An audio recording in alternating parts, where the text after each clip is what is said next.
สบายดีพบกับซองบกอดขมอำลำอีกเนาะพี่น้องเนาะมื้อนี้เป็นมื้อพิเศษได้เข้ามาในบ้าน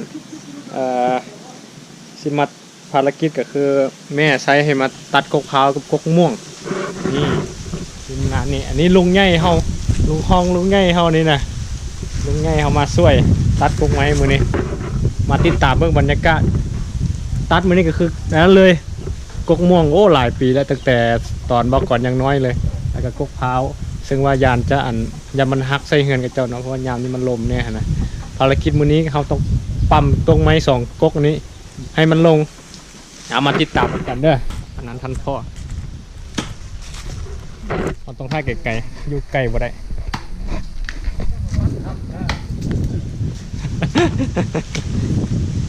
โอ้ยสิได้ถ่ายช็อตเด็ดได้มื้อนี้เลยช็อตเด็ดก็คือไม้ล้มนี่แหละ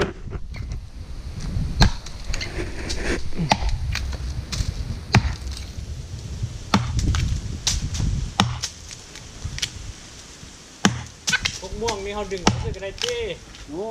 คือได้ใส่รถบ่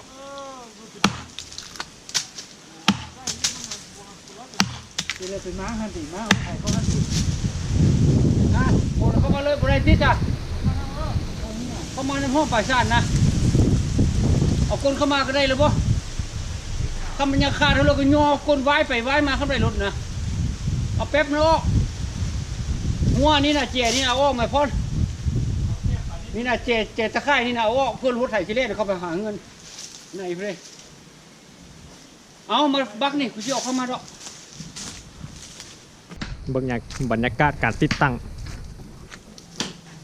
นี่เลยกินไปเขาก็แล้วครับผมลูกใส่เสื้อลูกอะไรเนี่ยบ่มีแก้ไขบ่ทันได้ครับอะไรได้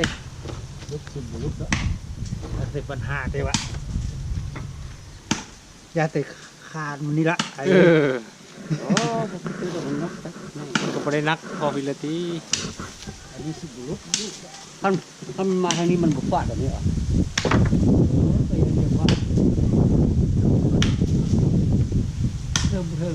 หาแนวเป็นดึงจ้องไว้นั้นได้ป่ะต้องว่ามันหัวน้ำได้หาแนวดึงจ้องหัวเตอต้องฟาดหัวคนละเนี่ยโอ้โหฝ่ายมันนี่ญาตินี่หัวเลยโอ้ยอย่ามันวายเวไปหาเงินเนาะแล้วเลยขับไปอ่ะขับไปแล้วมั้งได้เล็กว่างไหมฮะเดี๋ยวพี่พร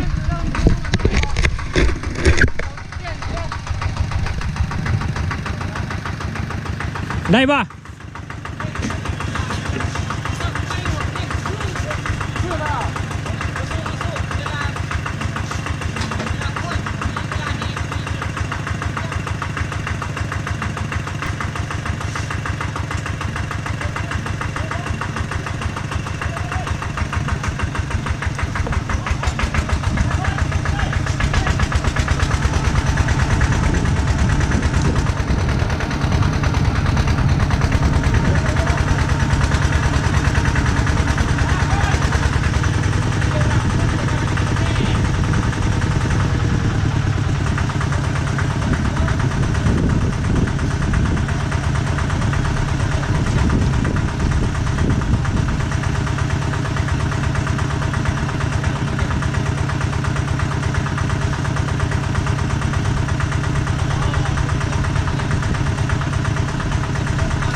กินบุญสาย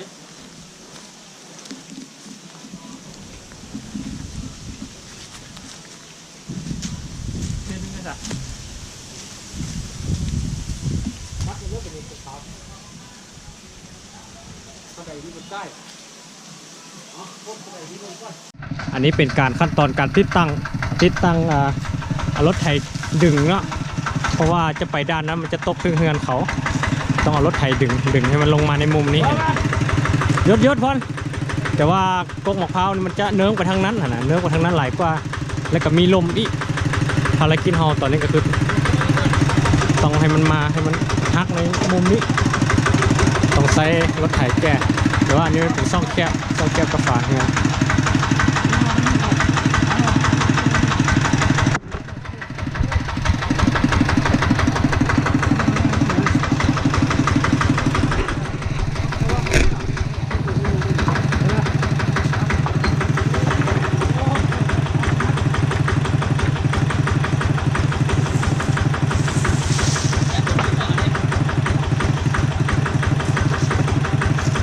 เดียวเว้ย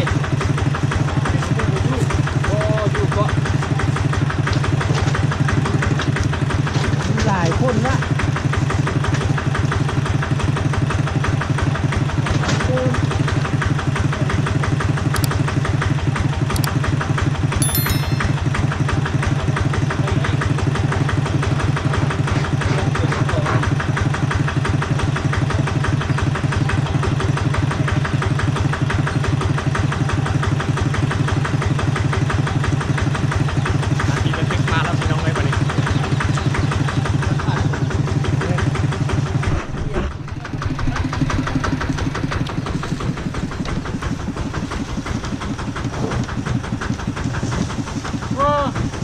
นั่นอยู่นะมันเครื่องยานขนาดแต่อะไรด้วยนะรถกระทุ้เลยทำไปต้องเต้นเข้าเพื่อเลยรถพูดถึงอะไรพวกคือทิพโพนี่เด้อจะได้กินข้าวทิพโพนี่อย่างทิพโพนี่ทิพครับการมันงานเนี่ย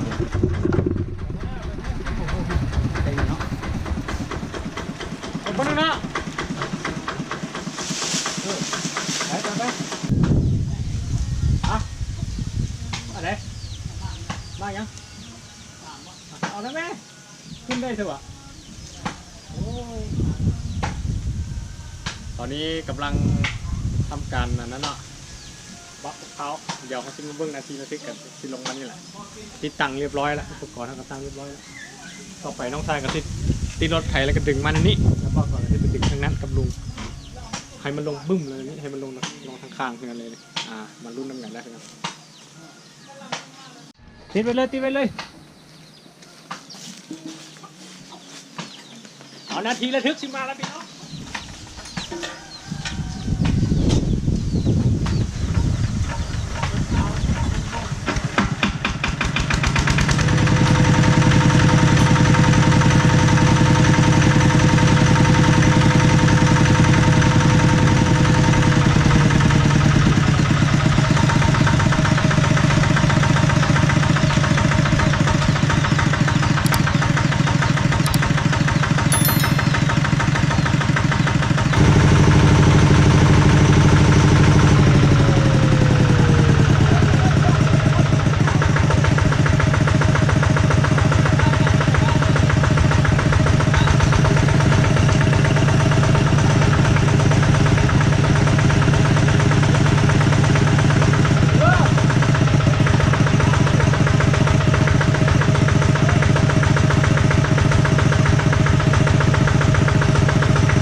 แม่น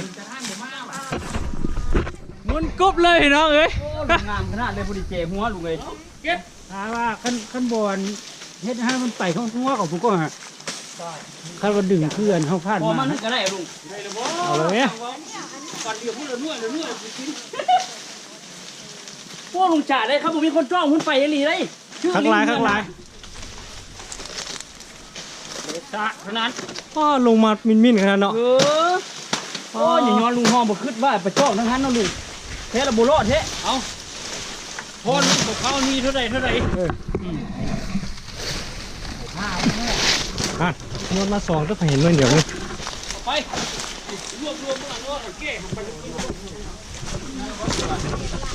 บ้าลุงมันก็เยอะขึ้นนี่หรอ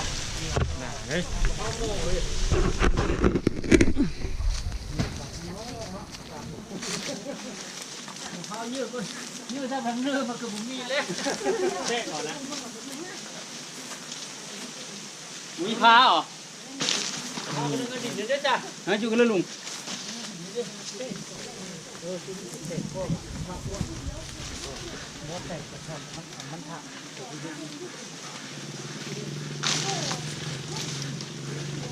พอได้อันนั้นไปหาบักขา ห้อนอยู่นี่เหรอ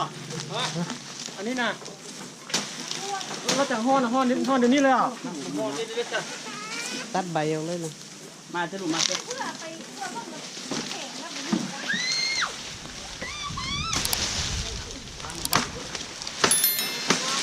ไปจิ้มแล้วป่ายมันไว้ปั๊บเนี่ยตรงเนี้ยเราจะเอารถแก้ไปที่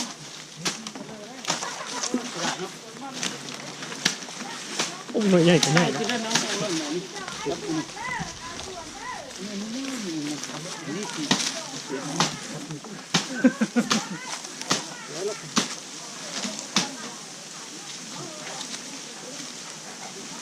นี่เป็นกินแล้วหมังน้อยๆนะ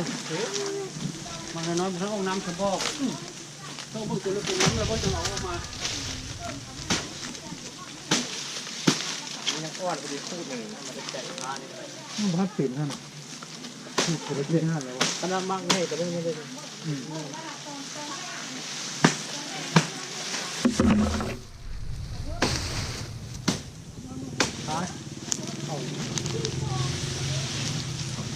เอาพวกม่วงก็ได้ไฟเบอร์ตัดเลยเนาะ น้อยมันส้มเดี๋ยวยังไว้แล้วบ่อันนี้ก็ได้ บรรยากาศด้วยบรรยากาศโอ้ได้ซอสเด็ดขนาด